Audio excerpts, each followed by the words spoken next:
Eu quero começar contando para vocês que há quase um mês atrás eu recebi uma notícia através do Facebook que um pastor, amigo nosso, amigo meu, tinha falecido. E apesar da gente estar sem se falar há algum tempo, né, há anos talvez, aquilo me chocou de uma forma assim muito grande, me causou uma tristeza muito grande. E eu procurei saber a causa da morte e, infelizmente, era aquela doença maligna que vem e consome o corpo físico da pessoa e deixa a pessoa bem fragilizada, né? E ele morreu com 53 anos. E a gente teve uma boa caminhada juntos. A gente compartilhava da mesma igreja, da mesma liderança. E por várias vezes, né, eu recebi palavras dele. Nós estávamos juntos, almoçando, jantando e fazendo as coisas de Deus. E eu via nele, eu sempre vi nele um homem de Deus, um adorador por excelência, um ótimo pai, marido. E aquilo foi me dando uma certa angústia na alma, no peito. E aí, quando eu liguei para uma amiga minha para saber da morte e tal, ela falou que era o maldito câncer. E aí ela falou coisas da vida, né, Valquíria? Eu falei, coisas da vida, mas que a gente não entende. Sabe? E quem não passou por isso, né? Coisas da vida, situações que a gente pergunta, por que, Deus? Por que está acontecendo isso? E aquilo me inquietou tanto que, na madrugada, eu acordei e fui orar. Eu sou dessas. Sabe aquela música da Ludmila Feber? Sinto Deus me chamar? Isso acontece comigo. E ali eu comecei uma conversa com Deus.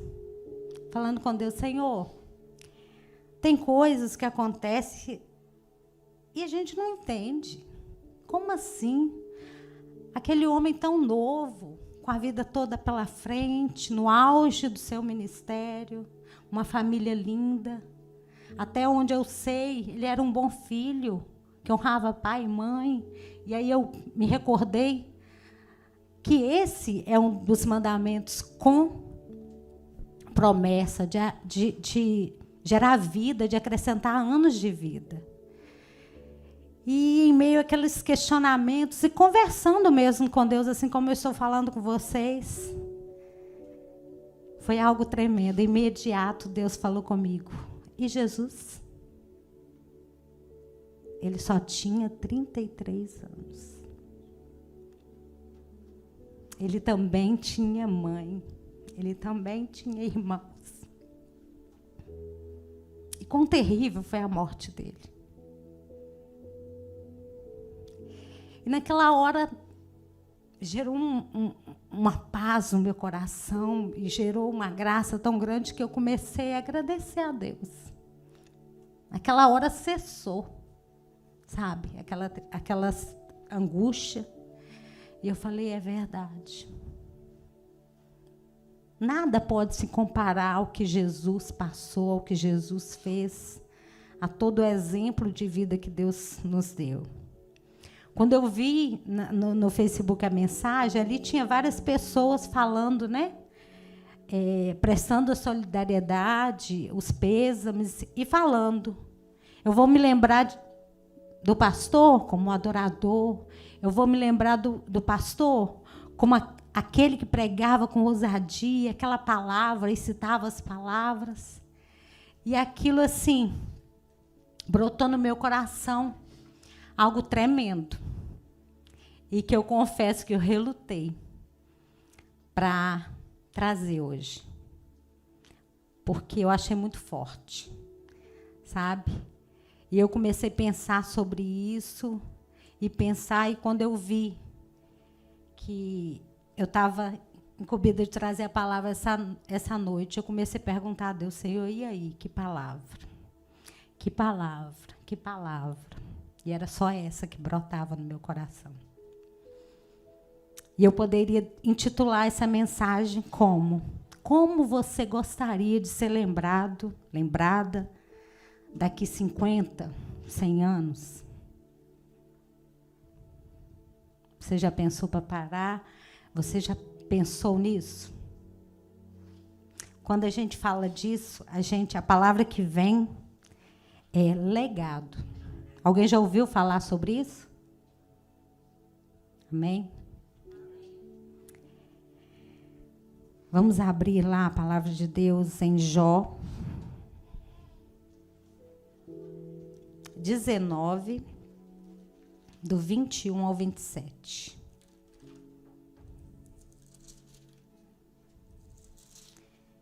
E nesse período eu ficava perguntando, Senhor, qual o texto? Qual o texto? E um belo dia, em um dos meus devocionais, Deus me deu esse texto. E era exatamente aquilo que eu estava procurando. Se puder pôr na tela também. Jó 19, do 21 ao 27. Amém?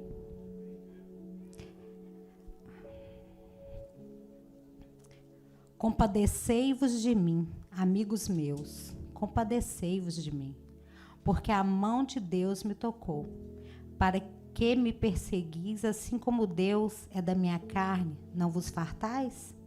Quem me dera agora que as minhas palavras fossem escritas, quem me dera fossem gravadas num livro, e com pena de ferro e com chumbo para sempre fossem esculpidas na rocha. Porque eu sei que o meu Redentor vive e que por fim se levantará sobre a terra. E depois disso, e depois de consumida a minha pele, contudo ainda em minha carne, verei a Deus.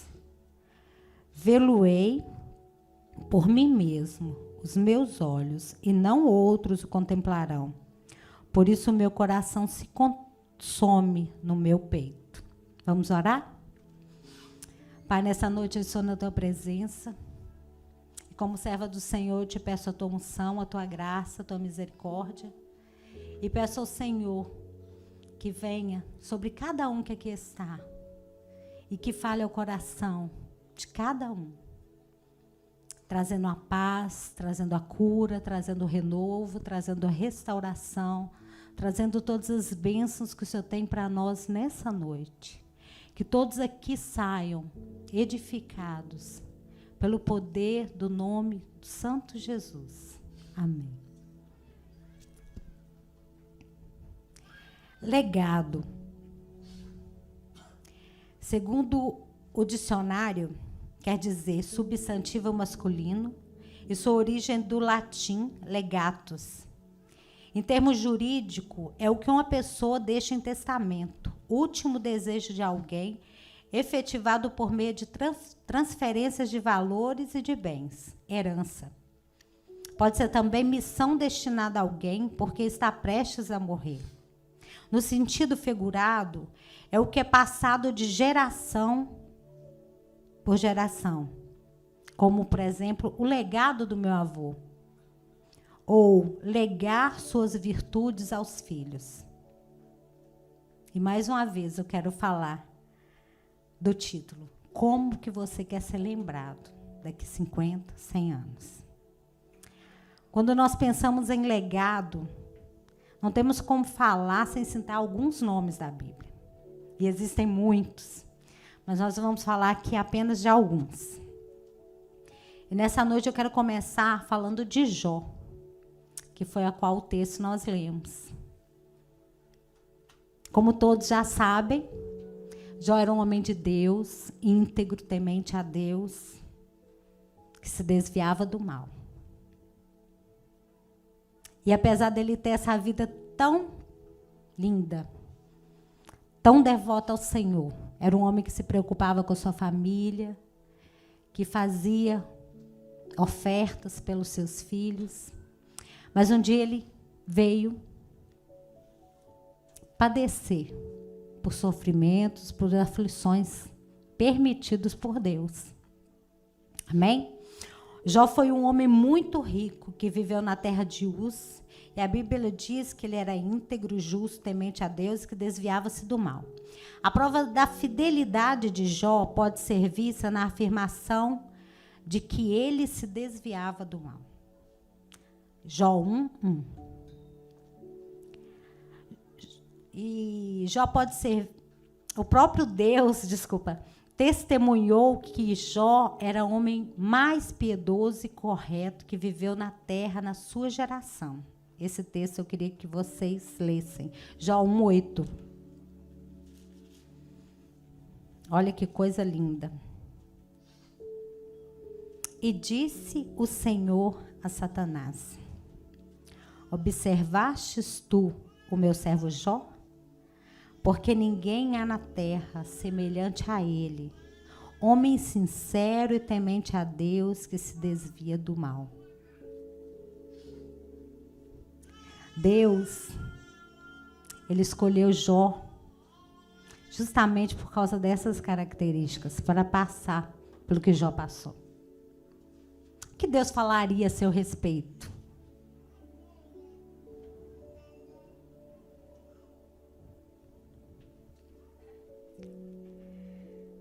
Ele era casado, tinha 7 filhos e 3 filhas. Porém, foi pai num total de 20 filhos.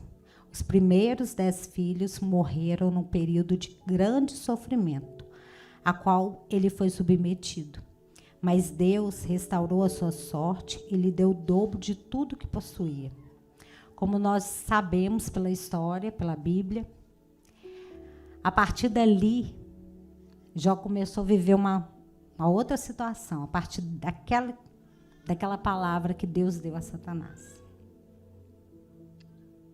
Satanás falou com Deus, vou usar minhas palavras. Também, tudo que Jó tem, homem rico, poderoso, servos, cheios de filhos, cheios de riqueza, como assim ele não vai ser temente ao Senhor? E Deus permitiu que Satanás tocasse. Imaginem você, da noite para o dia, esse homem perdeu tudo. Perdeu os seus bens, perdeu os seus servos, perdeu os seus filhos. Mas em todo o tempo, Jó permaneceu fiel. Jó permaneceu glorificando e adorando o nome do Senhor. Jó manteve a sua fé íntegra. Porque, como nós lemos, ele sabia que o Redentor dele estava vivo. Amém? E, graças ao Senhor, Deus restaurou a sorte de Jó. Ele deu tudo em dobro, tudo que ele possuía em dobro. Por isso que ele teve 20 filhos. Depois da aprovação, nós somos aprovados em Deus e Deus nos dá as bênçãos. Amém? Mas tudo tem a trajetória. Quando eu fiquei pensando nesse texto, qual é o título do culto de hoje?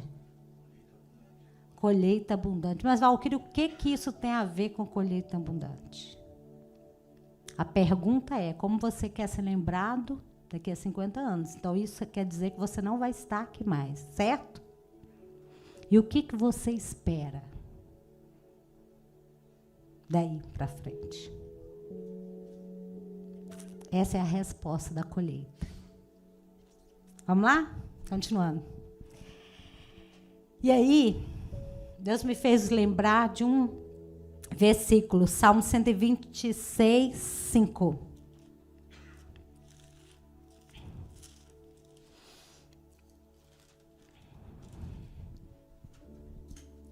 Aquele que leva preciosa semente, andando e chorando, voltará sem dúvida, com alegria, trazendo consigo seus molhos. Assim como Jó, nós estamos neste mundo, e neste mundo nós passamos por provações, por aflições, por sofrimentos, por perdas.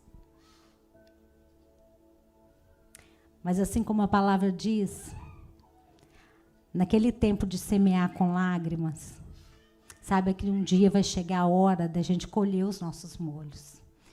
com alegria. E o nosso tempo de cantar vai chegar. Então, se você que está me ouvindo aqui, em sua casa, estiver passando por esse tempo, acredita, confia. Não olha para as circunstâncias, não olha para as aflições, não olha para as dificuldades. Se você estiver passando por alguma situação de problema com o seu filho, creia, Deus é poderoso para restaurar. Deus é poderoso para trazer de volta. Deus é poderoso para fazer aquilo que você não pode fazer. Amém? O legado que Jó nos deixou foi de paciência, firmeza, constância, esperança e fé em suportar as aflições. Tiago 5,11. E a conquista de um relacionamento com Deus. Não era à toa que ele estava passando por aquilo. Apesar dele ser um homem íntegro, reto, temente a Deus, que se desviava do mal, imagino eu que ele ainda estava no raso. Imagino eu que ele ainda não tinha experimentado o melhor. E Deus permitiu justamente aquilo, para se revelar a ele de uma forma extraordinária. Prova disso está lá em Jó 42:5. Como eu amo essa palavra. Pequenininho. Pode abrir, irmãos. A gente precisa ler para a gente guardar. Jó 42:5. Com o ouvir dos meus ouvidos ouvi, mas agora te veem os meus olhos. Traduzindo, né, numa linguagem mais fácil. Antes eu te conhecia só de ver, só de ouvir, mas hoje os meus olhos te veem. Intimidade. Ele queria um relacionamento a mais, uma profundidade, levar Jó para o profundo. E depois dessa experiência, tudo mudou na vida de Jó. Amém? Quem está comigo? Vamos lá. O próximo, Abraão. Nesses últimos cultos, a gente tem ouvido falar bastante de Abraão, né? Abraão foi filho de Tera. Sua família era natural de Ur dos Caldeus. E o grande patriarca do povo de Israel deixou sua terra de Ur sem saber para onde iria. Creu na promessa de Deus com relação a um descendente. E apesar da sua idade avançada e a esterilidade de sua esposa, quando Deus o provou, ele não hesitou. Ele ofereceu o seu filho em holocausto, e a sua fé era tão inabalável nas promessas do Senhor, que ele tinha convicção de que Deus era poderoso até para ressuscitar Isaac dentre os mortos. Está lá em Hebreus 11, do 17 ao 18. Como já foi pregado aqui, Abraão, Deus chamou ele e falou: Abraão, sai da tua terra, da tua parentela, e vai para a terra que eu te mostrarei. E como eu disse, Abraão, em momento algum, questionou Deus. Ele simplesmente chamou a sua esposa, seu servo, e foi. Isso é incrível, né? E quantas vezes nós, às vezes é algo pequeno, e a gente questiona a Deus. Mas Abraão, ele nos deixou esse exemplo. Ele confiava tanto em Deus, que foi.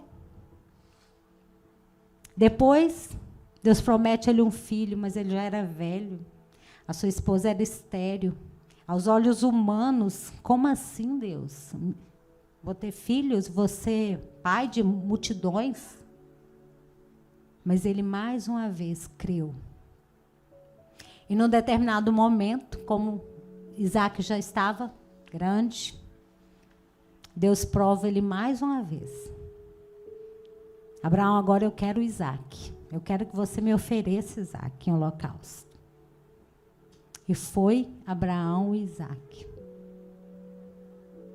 E quando Isaac perguntou, pai, cadê o cordeiro? A resposta dele foi imediata, Deus proverá. Mas ele também cria que se Deus não provesse, Deus podia, ele tinha poder para tudo, até para ressuscitar Isaac. Vamos lá? Abrir. Em Hebreus 11, 17 e 18.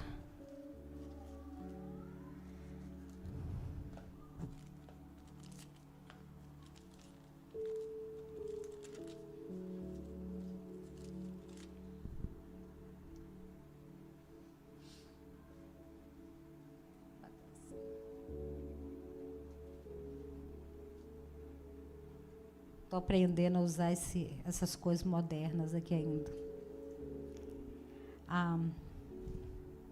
Pela fé, Abraão, quando pôs à prova, ofereceu Isaac, aquele que acolheu nas promessas de Deus, e estava a ponto de sacrificar o seu único filho, do qual havia sido dito, a sua descendência virá por meio de Isaac. Abraão considerou que Deus era poderoso até para ressuscitar Isaac dentre os mortos, de onde também figuradamente o recebera de volta. Quando Deus percebeu que o coração dele estava todo voltado para si, para Deus, automaticamente Deus bradou com a voz dele e falou, precisa fazer isso. E proveu o cordeiro. Então, qual o legado desse homem abençoado? Legado de fé. Uma fé tão genuína que ele entendeu que a promessa de Deus não se resumia apenas a uma pátria terrena, mas, sobretudo, a uma pátria celestial. Amém? Amém. Glória a Deus. O próximo, Paulo. Paulo, um apóstolo de Cristo, um dos maiores propagadores do Evangelho. Autor de 13 epístolas do Novo Testamento. Ele era conhecido como Saulo, antes da sua conversão. Levou o evangelho tão a sério, com tanto fervor, que tratava o judaísmo. Ele era tão zeloso. E da mesma forma, quando os seus olhos foram abertos, quando ele se converteu, ele também levou a obra do Senhor com o mesmo zelo, com a mesma dedicação, com o mesmo fervor. De perseguidor da igreja do Senhor, ele passou a ser perseguido. Aquele que prendia os evangélicos passou a ser preso, a sofrer as mesmas afrontas, a sofrer as mesmas angústias, a sofrer as mesmas situações que os cristãos daquela época. Atos 22, 4, 22, do 4 ao 13 conta isso. Mas ele também não desanimou, pois ele sabia em quem estava a sua fé. Segundo Timóteo de 1:12. Vamos lá?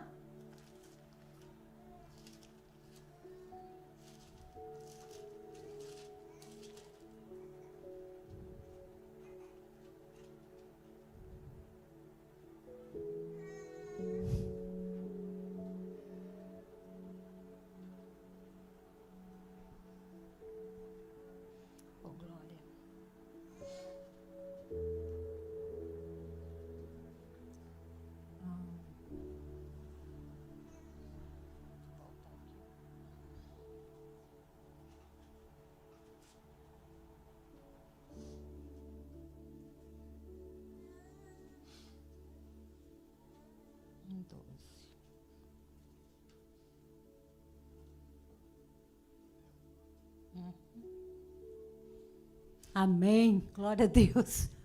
E por isso estou sofrendo essas coisas, mas não me vergonho, porque sei em quem eu tenho crido, e estou certo de que Ele é poderoso para guardar tudo aquilo que me foi confiado até aquele dia. Qual que é aquele dia? Dia do Senhor, dia que nós vamos contemplar a face de Deus. Amém? Ô, bênção. Vamos lá? Perseverou até o fim de sua vida, levando a palavra de Deus com fé e ousadia. 2 Timóteo 4:7. Dá para pôr na tela também? Combati o bom combate, completei a carreira, guardei a fé. Maravilhosa essa palavra, né, irmãos? Quem sabe um dia vão se lembrar de você, de mim. Aqui tem, as pessoas escrevem nas lápides nos cemitérios, né? Mensagens a respeito daquela pessoa. Já pensou? Lá em cima da minha lápide está escrito isso, coisa linda. Combati o bom combate, acabei a carreira, guardei a fé. Que legado maravilhoso, que legado incrível. Ah, Valquíria, mas justo hoje, colheita abundante, você falar de morte. Mas nós temos que pensar. É algo que a gente não está preparado. Só quem já passou sabe. Quando a gente recebe uma notícia dessa, meu Deus, a gente perde o chão. Mas faz parte da vida, do curso da vida. E nós temos que estar preparados. Paulo, ele estava convicto disso. Combati o bom combate, acabei a carreira e guardei a fé. Aqui já estava, certo? Convicto de que o propósito que Deus tinha na vida dele tinha sido cumprido. E ele estava em paz. Amém? E de quem mais nós poderíamos falar?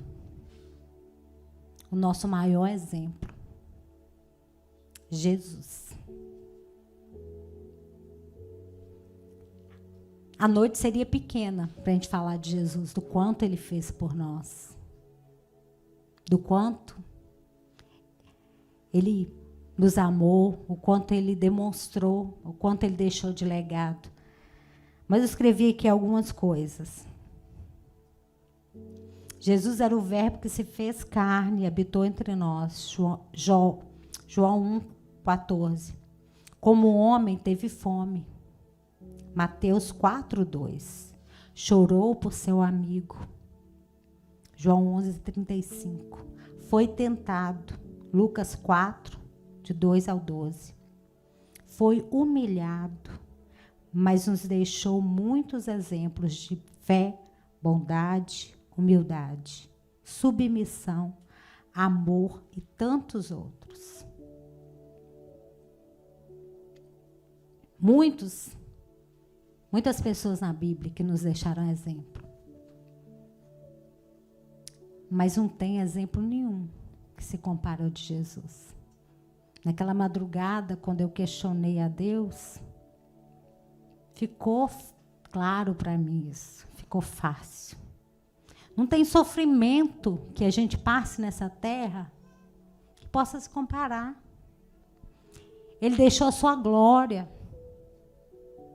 para vir como homem e sofrer as mesmas paixões que eu e você passamos, as mesmas provas, as mesmas situações. Ele teve fome. Ele chorou quando Lázaro morreu. E quando eu estava pesquisando por várias situações, Jesus chorou.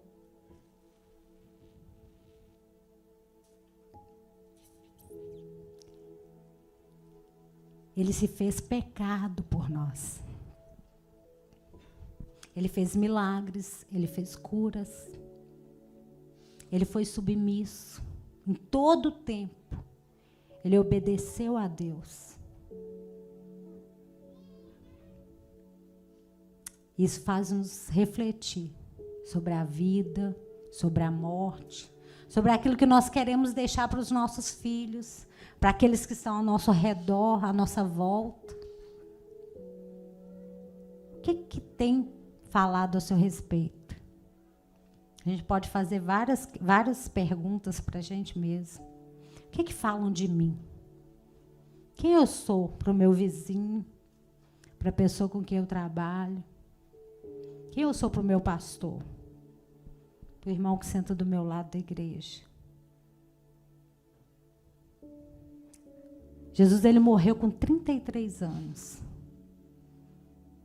Mas ele veio a essa terra com um propósito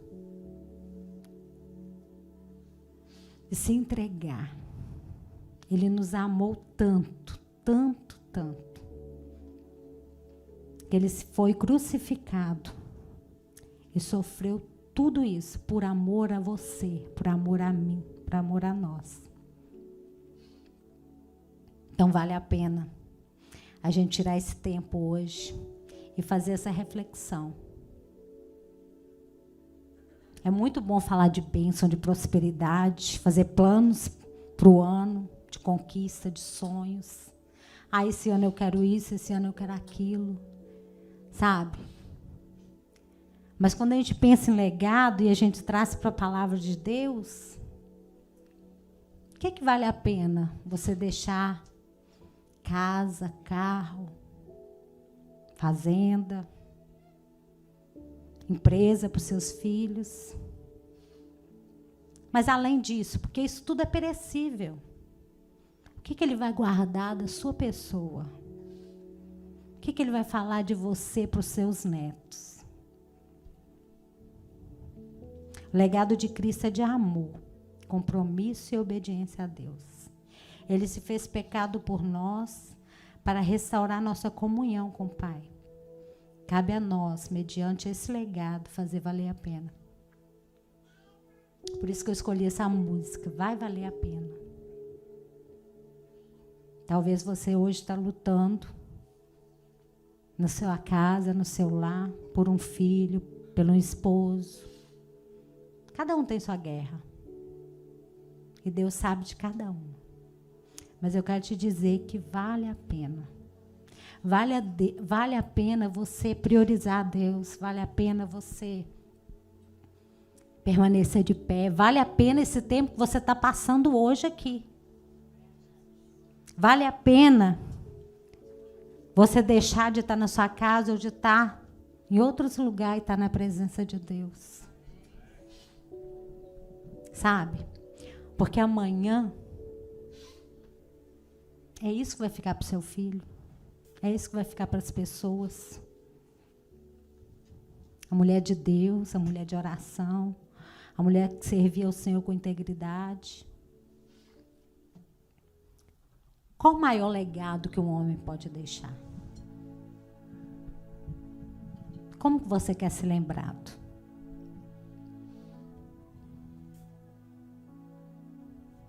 O maior legado que podemos deixar, irmãos, mais do que dinheiro, do que bens materiais, é o exemplo de uma vida reta diante de Deus e para com os homens. Assim como Jó, vivendo uma vida reta e íntegra, como Abraão, crendo em suas promessas, como Paulo, pregando a sua palavra, fazendo discípulos. E a boa notícia, a colheita final. Quando a gente vive essa vida de dedicação, de devoção, de busca, de constância, de perseverança, nós sabemos que o nosso Redentor vive e que em breve nós vamos vê-lo com os nossos próprios olhos. Nós sabemos que nós temos um alvo e que nós vamos colher, que nós vamos receber a coroa da vida. E eu quero te dizer para você que ainda está ouvindo falar de Jesus. Para você, se existe alguém aqui que só está ouvindo falar de Jesus, mas que ainda não se comprometeu com esse Deus. Ele está de braços abertos pela sua vida. Foi por você que ele morreu. Não espere amanhã. Abraça essa oportunidade hoje. Nós precisamos voltar a sentir essa vontade. Essa frase ficou na minha cabeça desde o dia que aquele pastor pregou aqui. Voltar a sentir vontade. Voltar a sentir vontade de falar de Jesus para o nosso vizinho. Voltar a sentir vontade de mencionar o quanto Jesus é bom. Todos os louvores que foi cantado aqui, você já parou para prestou atenção? Eu provei e vi o quanto Deus é bom. Quanto Deus tem feito pela sua vida.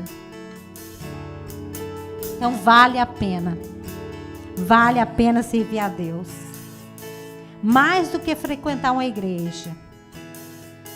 Mais do que ler sua Bíblia. Mais do que obedecer a regras. Você precisa decidir imitar e servir a um homem por toda a sua vida. E esse homem é Jesus. Aquele que te amou. Aquele que morreu pela sua vida. Aquele que te chama pelo seu nome e que te diz todos os dias: você não está só. Eu estou contigo. Amém?